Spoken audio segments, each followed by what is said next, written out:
Hello guys, welcome to my new video. सबैजना सन्चै हुनुहुन्छ होला, म पनि सन्चै छु।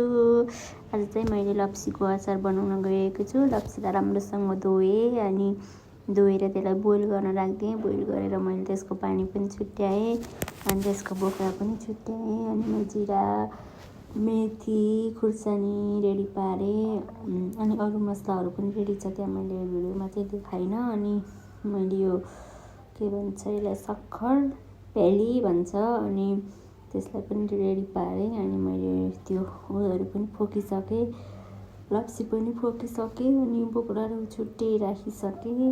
अनि मैले प्यान बसालेर अनि मैले त्यसमा जिरा, मेथी अनि खुर्सानी मसलाहरू सब हालेर अनि मैले त्यहाँ के अरे सक्खर पनि राखिसकेँ।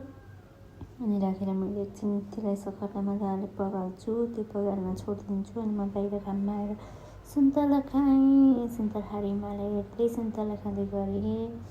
मौसम चाहिँ सफा छ हाम्रो। अनि फेरि आएर भित्र आएर हेरेँ कस्तो के भयो भनेर पाक्दै थियो। अनि मैले त्यो हल्का ग्रेभी भइसकेपछि चाहिँ मैले लप्सी अघि बोइल गरेको लप्सी राखिदिएँ।